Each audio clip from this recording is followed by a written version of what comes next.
On today's episode of the Glue Guys, this is going to be a diver episode. We're going to be James Cameroning in our submarine into that mailbag. We're talking about Kevin Durant. Kevin Durant, the first podcast to ever talk about. Fresh content coming up.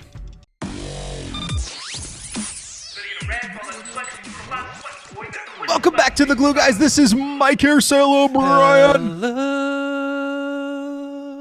Check us out on at BK Glue Guys, netsdaily.com, The Athletic. Get yourself on the paywall at theathletic.com/glue guys, a subsidiary of the New York Times. Brian, Michael. do you think I could just say all that stuff like a normal person ever? Like, am I capable of? Why would you want to? That's the gimmick. I just want to kiss you. Oh. Okay. I want to grab your virtual face and smooch you because I'm so excited to be potting right now. It's been slow. We've been stuck in neutral here for the last couple of weeks with basketball news. It's that time of year. It's the dog days, Mike. And people say to me, first thing I say to everyone I meet, hey, I do a Nets podcast. Before my son came out of my wife's area, and I said, I do a Nets podcast. That's what the first thing. That's the first thing. But I did it in the voice of the guy from There Will Be Blood. I will say I had my first Nets podcast. I was at a bar in my neighborhood with a friend, and somebody was like, Steve Nash? You're Brian from the Glue Guys. And it made extra special because someone came up to you? I had a person with me. He was Australian too. A lot of Aussies out there. Or maybe from New Zealand. At least the top 5 country that listens to this podcast. So wait, a rando came up to you and was like, yeah. I know. It was the first, literally the first time it ever happened. I promise. So what a blessing. I have the opposit problem. Like now everyone's coming up to me and telling me who I am versus you're going to have to move. It's offense versus defense. I'm on defense now. You're still blitzing. I am the Jonah Hill of this pot. I just can't take, there's too much. It's too much anxiety. That's why I moved out of the tri-state region because I just couldn't take the amount. I mean, it was on the streets. It was a lot. It was getting, men were throwing their boxer briefs at me as I'd walk on the streets. Yes, Brian. Can I do a quick shout out to Floof Goblin on the Discord? Shout out to the Discord. Floof Goblin cooked up and by the way, the link to the Discord, it's in our Twitter bio and in the YouTube description below, but all the spiciest memes are there. It's discord.gg/glue guys. And he made this beautiful AI art of Kevin Durant spitting out a cucumber sandwich that you can see here if you're watching on YouTube. From our theater, the people were raving about the theater, Mike. Just FYI. Oh, Glue Guys Theater. Yeah. Oh, the theater. I mean, we are thespians, so but that's Mike, what I don't. Let's jump into the mailbag. Ryan, you ready for the first email? First up, that's Cheer Boy. Crank Matthew Abramovitz. Crank it meaning like it was too low. It was too low, but that's okay. It was perfect. Yeah, we'll get up there. Hi, guys. This is Matthew speaking. Hi, guys. 2-part. What do you think is the most likely KD outcome?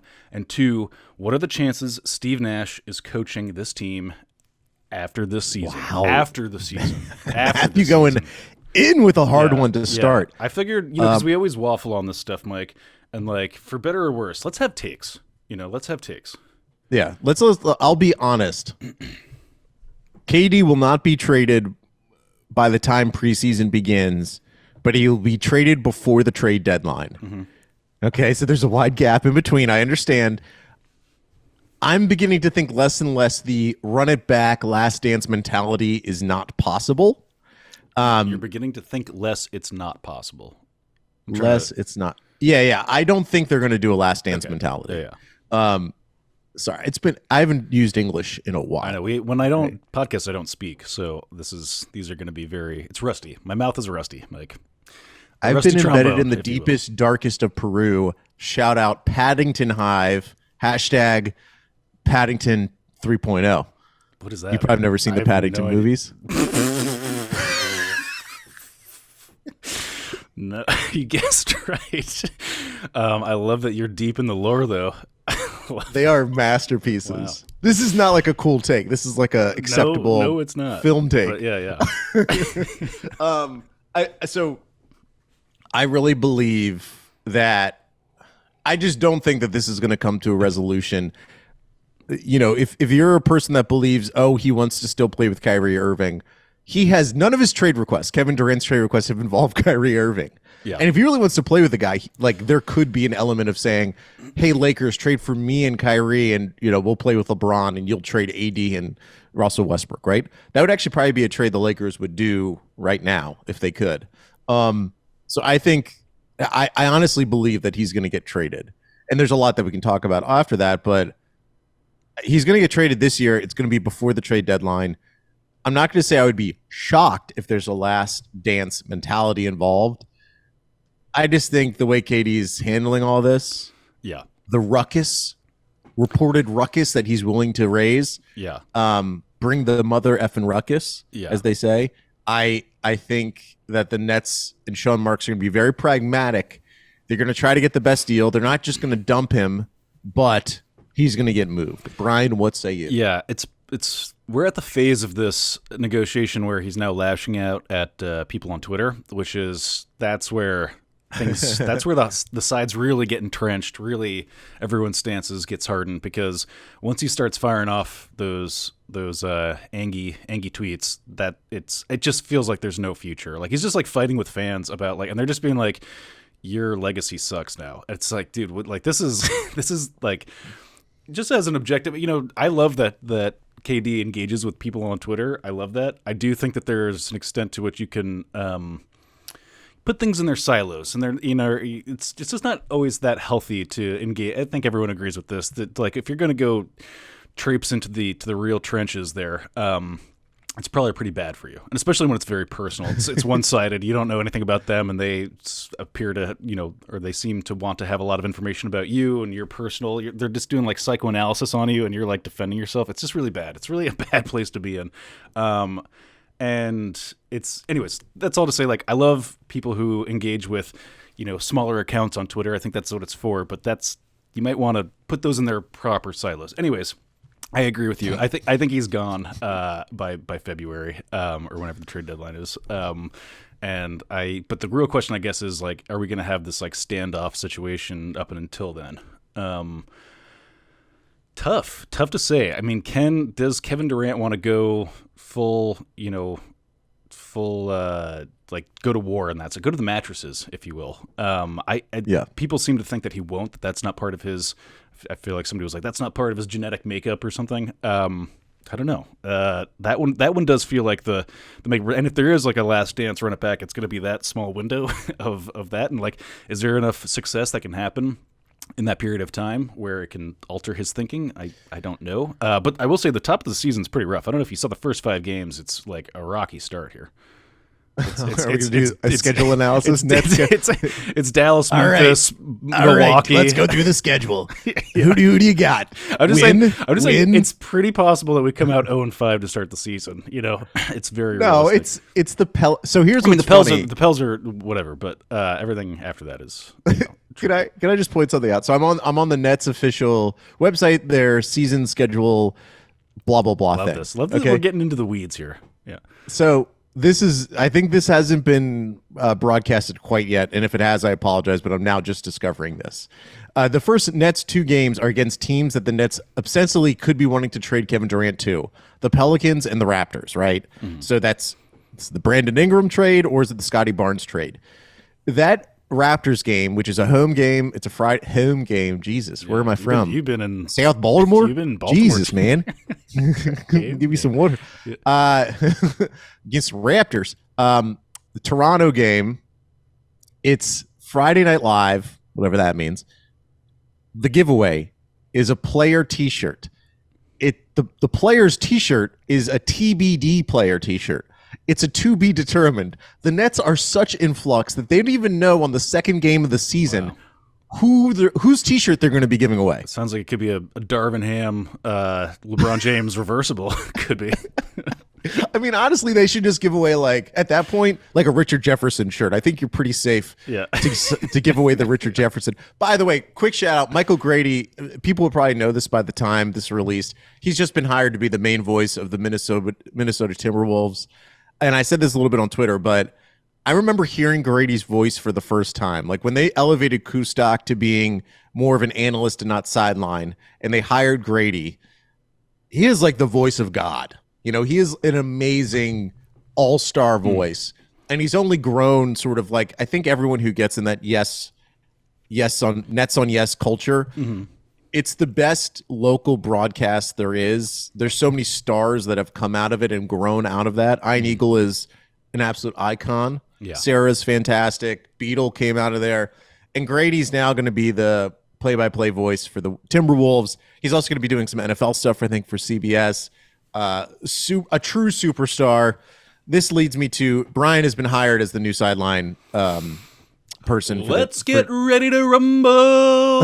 Actually, he actually is very litigious. I found out. Bruce Buffer. Do not. If you got hired, the first people don't know Michael Buffer. You cannot use that. Michael Buffer. We're gonna get sued if you do that again. I'm not gonna do it. Not gonna do it. But I did. Let's I didn't do it. begin to roughhouse. Start up the horseplay. Sorry, go ahead. That's a good bit. It's a good bit. So Brian is now the new sign. That's not true, but congrats, Michael Grady. Going back, the second game of the season, the Nets against the Raptors, which could be a KD visiting Brooklyn game. It's a TBD player T-shirt giveaway, and I think if I went to all the TBD T-shirt giveaways, there's not a single player that is listed on a player T-shirt giveaway. Now, I'm sure the Nets corporate staff that listens to this podcast, because we know that they do, would say, oh, we don't plan out what T-shirts are given away this early. We don't decide that. I think by the second game of the season, if you want to promote people buying tickets, you're going to say we're giving away a Kevin Durant jersey, and you know you can't do that right now. So shame on you, Nets staff, underpaid Nets staff. You said something before I went on this rant, and I want to ask you about this. Okay. Back to Matthew Abramovitz's main question, not about Steve Nash quite yet. Okay. You brought up the possibility of KD comes back, he doesn't hold out, and he does play, that there's a window of opportunity for him to be like, all right, I'll just play this season, whatever. Like, I'll do the run it back thing. Mm-hmm. What does the team have to look like for that to actually happen? Mm-hmm. I mean, to me, this is so terrifying. It rests on Ben Simmons' supple back. And let's not forget Joe Harris's supple ankles. You know, like I've been watching some Joe Harris clips. Silly putty. I've been watching those winter tundra tested ankles. And it's like a Ford truck commercial. Yeah. It's like Joe Harris's ankles. Hell yeah. Ankle power. Yeah. So I mean, we're getting a lot of some firepower returning. It's crazier things have happened than Ben Simmons' resurgence, and Joe Harris being good again and it clicking. That's not the craziest thing. That's a crazy starting lineup. On paper that's still very, very good. And so yeah, are you saying that, like, is it possible that that's just like a good team, or is it too, like, the chemistry's too screwed up from all this riffraff this offseason? Well, yeah, I'm trying to think of a scenario that it would happen where Kevin Durant is engaged, and I really believe, like, he doesn't really care about Kyrie Irving all that much, because he could, if he really cared that much about playing with Kyrie, he would say publicly, he's leaked so much information already, he would say directly, I don't like how the Nets messed with Kyrie, and I want him to get a full-term contract, and I hate that Sean Marks played hardball with my buddy Kyrie. And also, again, all of his trade requests have nothing to do with Kyrie Irving in terms of, like, I want to continue to play with Kai. He could come out and say that. It would be leaked by now. All of his trade requests are involving teams that there's no way Kyrie Irving can also be a part of those deals. Can I loop in Sean Pinto's question just so that he feels seen? Because this is basically you ready? Well, sure. Yeah, let's do it. That's Cheer Boy Sean the Bean Pinto. I called him the Bean because of pinto beans. Give me your top 5 beans. Garbanzo number 1. Really? Garbanzo? Is that the same thing as a chickpea? It is the same thing. Exactly the same. Why did it? So you went Garbanzo. Anyways, so as part of his multi-question thing, he says the simplest answer seems. He's talking about. I didn't engage with that. The simplest answer seems to be KD was insulted. He's trying to explain decipher what's real and what's not here. KD was insulted how the Nets handled Kyrie and immediately demanded a trade. I can't imagine any other reason for the why he so desperately wants out. Thoughts? So I just wanted to loop him into this because we're already getting into it, and as much as we can touch on other people's questions while we're going through this stuff, just want to just building the community, Mike. But you were saying you think that Sean Pinto is way off base and crazy and belongs in the crazy house with a straitjacket on. Sean, you are absolutely wrong, and I never want to see your name again in our email box. Yeah. Just kidding, Sean. So it is a very good data point that the fact that Kyrie's contract kerfuffle happened and then it ended and then Kevin Durant requests a trade. You could also look at it the other way. Kevin Durant found out that Kyrie was going to be on the team and he decided he wanted to go. Yeah. Right? Well, that's in my opinion, the more likely one because that's what happened. I mean, if it was like the idea that the problem is that it's this this sort of hermaphroditic solution here that we have, Mike. It's that he it's that he took the 1 year. Is that loaded? Am I not allowed to? Is that? I'm not sure what that would mean. Yeah, but it's because he didn't sign the extension, and then he didn't leave during free agency. It's somewhere in between, Mike, is what I'm trying to say. Gotcha. So your face is telling me that maybe it was a rhetorical landmine. Yeah. So, no, it's fine. You're fine. Yeah, hey, yeah. And so he's he just didn't say anything negative. It's fine. So why not play the 1 year and then you still be a hermaphrodite. But no, I mean from KD's perspective, play the 1 year and then do the whole trade riffraff. It doesn't make sense. It doesn't make sense because it's because Kyrie split the difference there and went for just a 1 year extension. That this makes no sense in either direction, really. But for that, KD doesn't want to play with Kyrie. That's the only one that appears to be. That's the only truest statement, right? If he leaves now, he doesn't ever play with Kyrie again. Yeah, because it would be very easy for Kevin Durant to come out directly through these reports, through Shams Charania or whoever else he wants to leak it to, or come out directly and say, the reason why I want Sean Marks fired is because they didn't give Kyrie the extension. Or not even that directly. He could have said, I am upset because Kyrie didn't get an extension. Now, there are some rumors like that, but we hear it from like third, fourth, fifth-hand sources, like people guessing that's why KD's upset. Kevin Durant, again, I work with Shams Charania, but he doesn't tell me this stuff because he is a journalist. Kevin Durant is air quotes on that.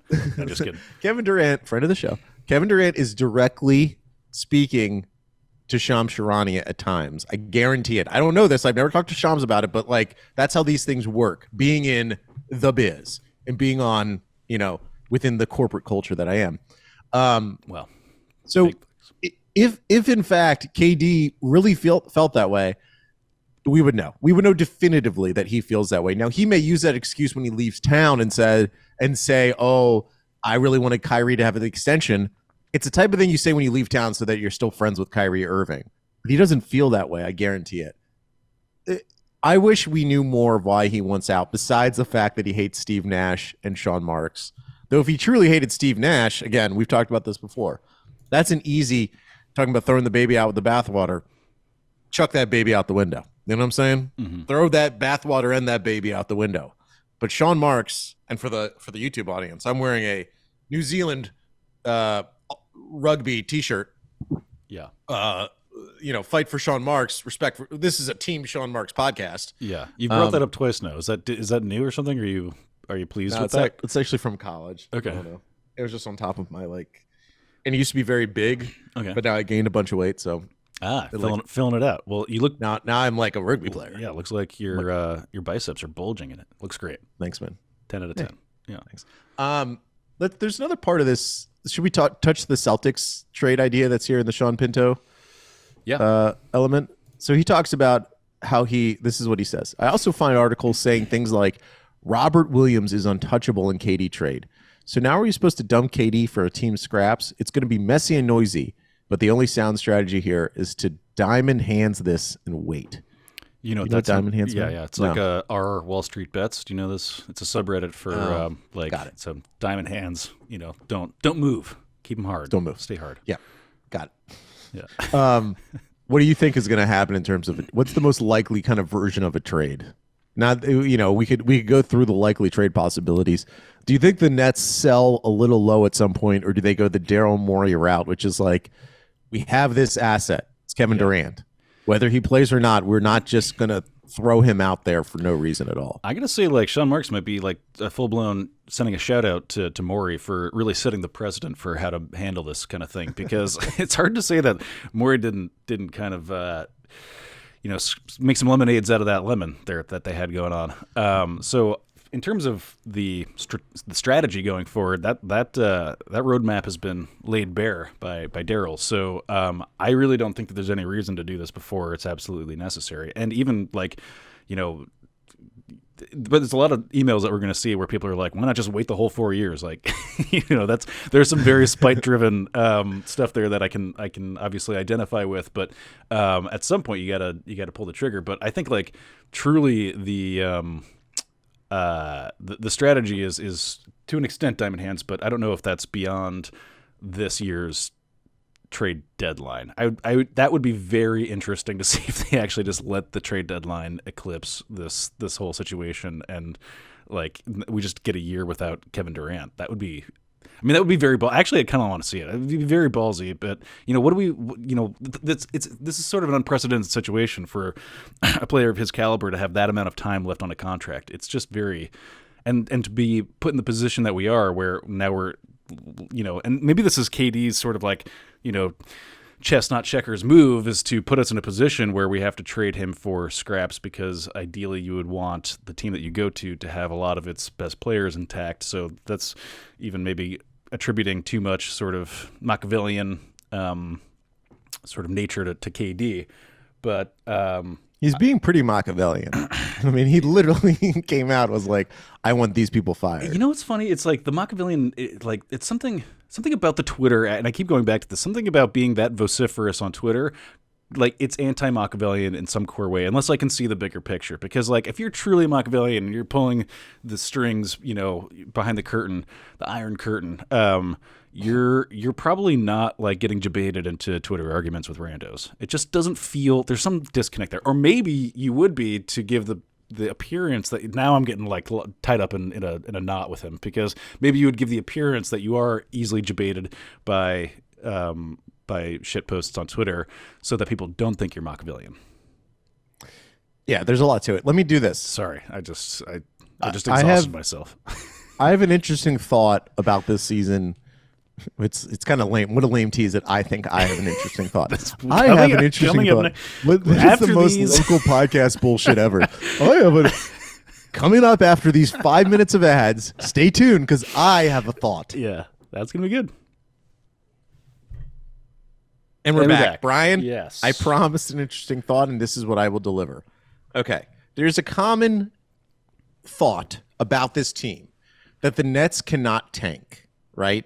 All their draft picks going into the future for the next 3 years, 4 years, 5 years, whatever it is, are owed to the Houston Rockets via a swap or directly owned outright. John Hollinger had something in his piece about a week ago about the Kevin Durant trade request that was pretty interesting. And he mentioned in there, and I just want to confirm this, Real GM picks owed.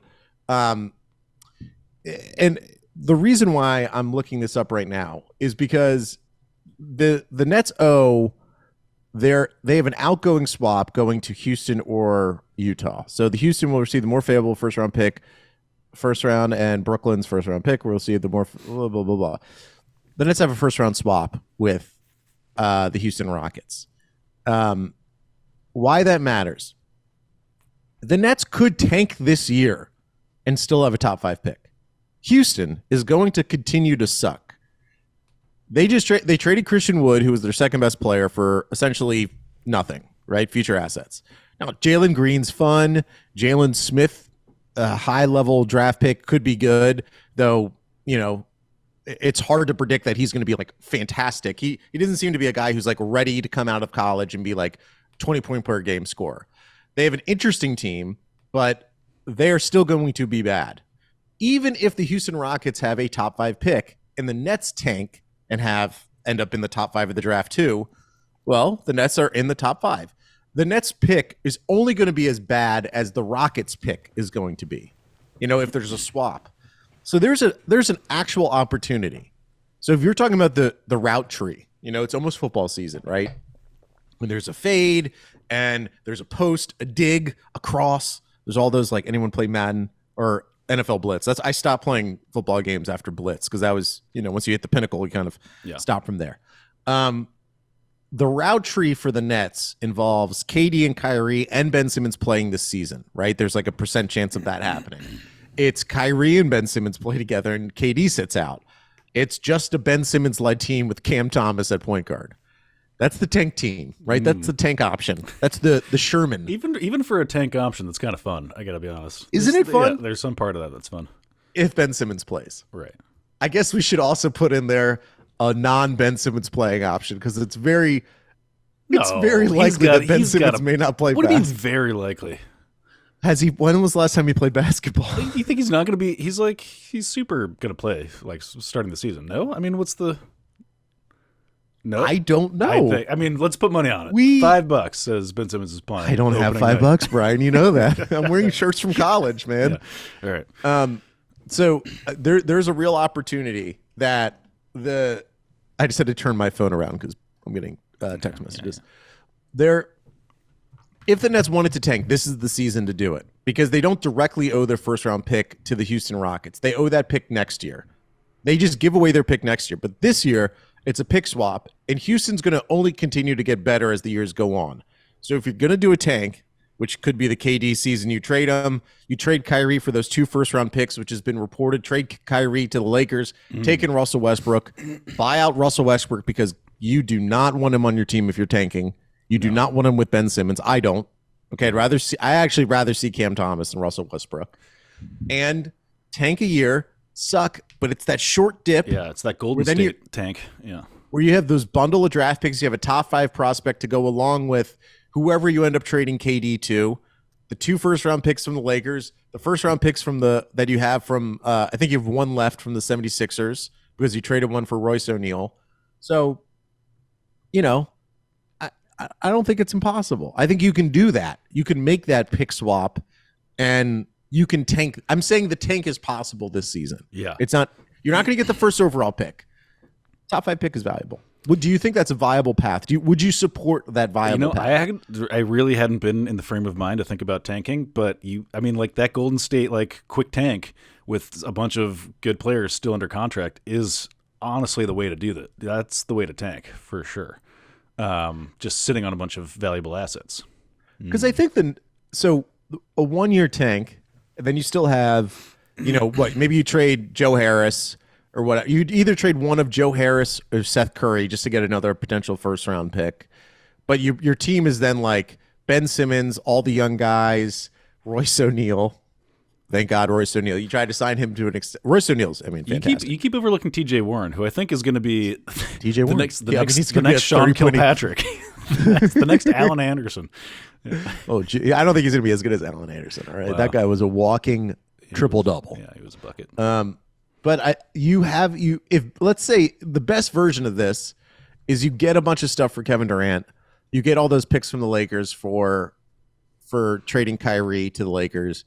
And Ben Simmons becomes good, whether it's Scotty Barnes, whether it's Brandon Ingram, you get that young core immediately set. You have a bunch of 25 to 21-year-olds with a bunch of draft picks, and you're the young, exciting team in New York because I don't think the Knicks are going to be that necessarily. And you go forward and boom, this team could tank. Would I prefer that? I think if I've been raking my preferences, of course I want Kevin Durant to play. It's kind of crazy. I think we all understand we want Kevin Durant to play basketball for this team. There actually is a group of people out there that are so annoyed by the way Durant is handling this that they just don't want him at all. Like Brian mentioned, 4 years, let him sit on the bench for 4 years, let his basketball legacy be completely destroyed. I don't want to see that. I love Kevin Durant playing basketball. I would be okay if you trade Kevin Durant for Scotty Barnes, for Brandon Ingram, for Jaylen Brown, Marcus Smart, and Robert Williams, right? We can talk about all those packages too. But I think if Kevin Durant truly isn't going to be here, the two paths laid in front of you is like, should this team compete for this season or tank for this season? Well, I would rather a developmental tank, right? And maybe that is where we'll see Steve Nash thrive. Is not with a team with superstars. It's like the young pup Nets who he can be Quasimodo type vibes for the team. He can help build up their mentality. And then they go in, they fire him, and get Quinn Snyder. That's what I would like. Next up, but I said Darvin Ham and LeBron James reversible jersey, and it's not Darvin Ham because he never played on the Nets, but is it Jarvis Hayes? Jarvis Hayes, yeah. Jarvis Hayes. I thought you were making like a Lakers joke, but it's fine.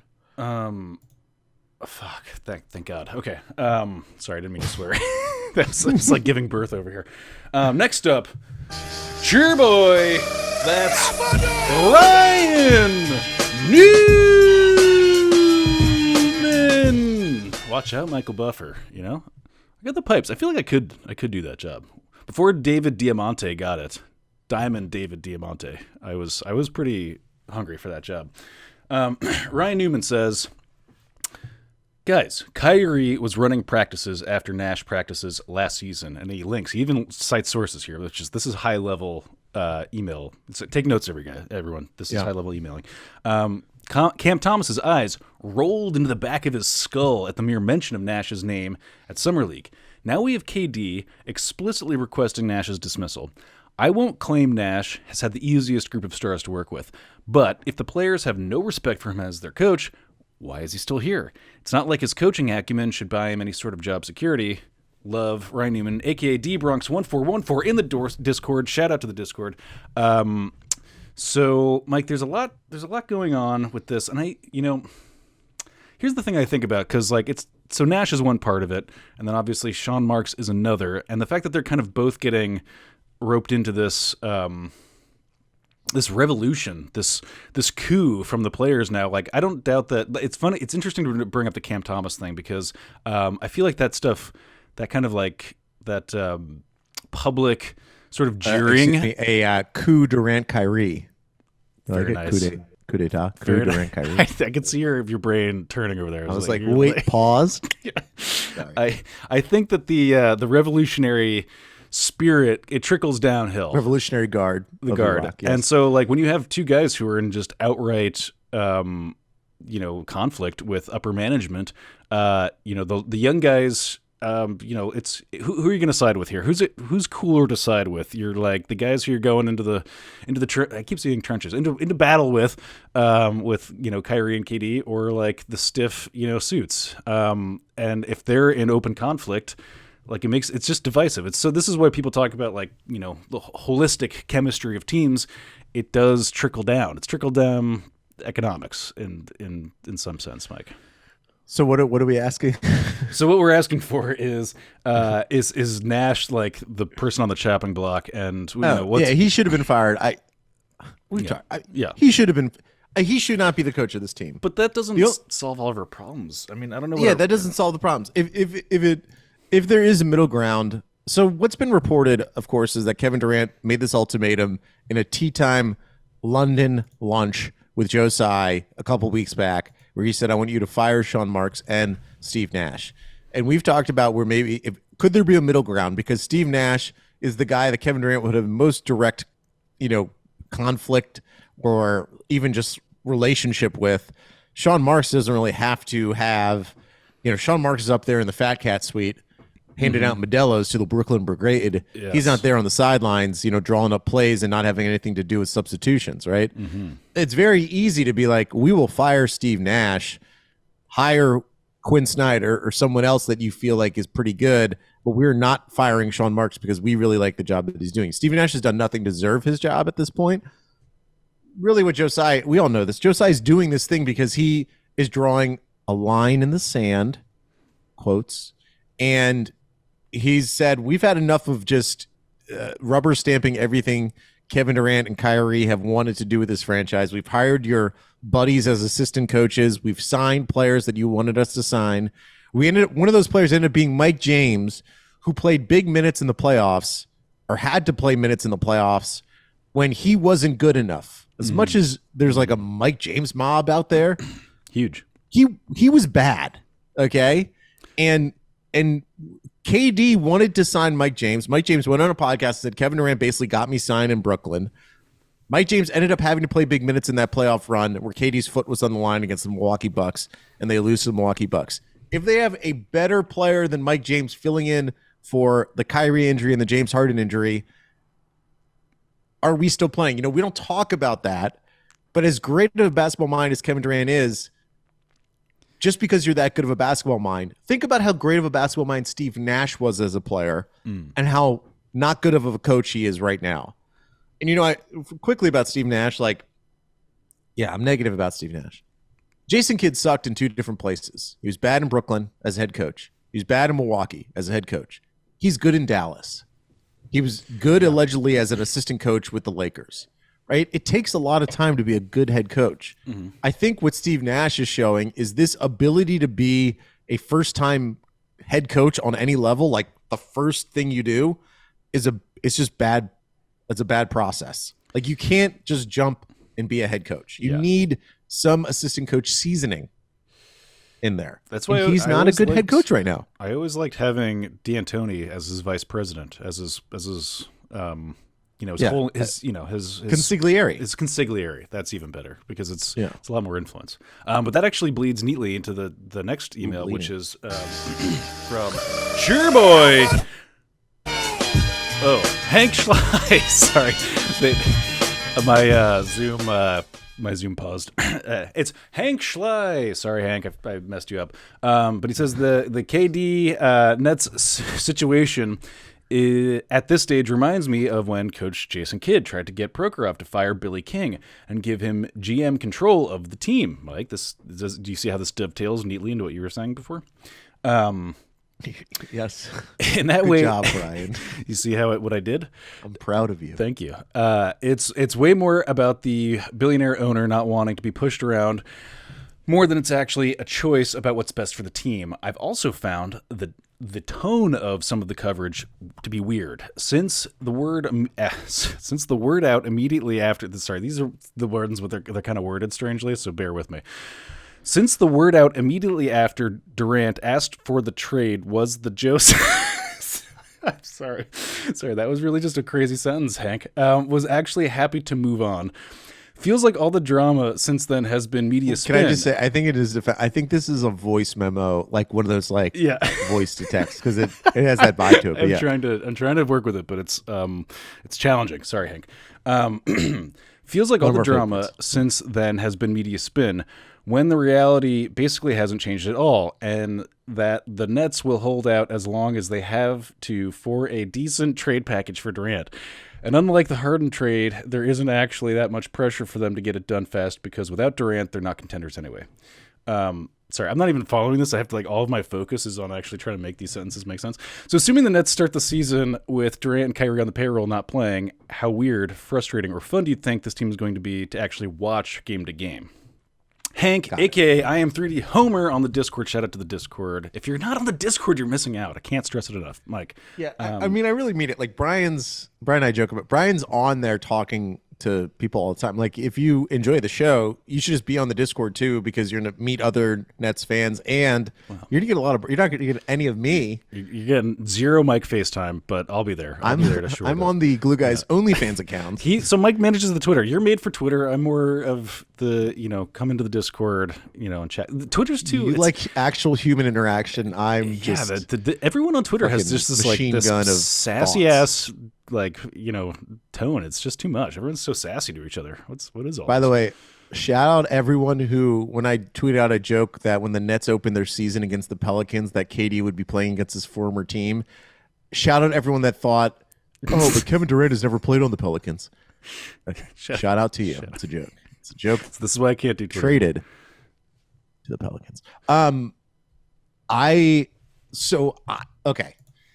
This is there's such a weird part of this whole team if we talk to ourselves on June 30th, 2019, let's say future Mike and future Brian went in a time machine, or I guess current day Mike and Brian, and we visited ourselves in 2019 after Kevin Durant and Kyrie and DeAndre Jordan signed with the Nets.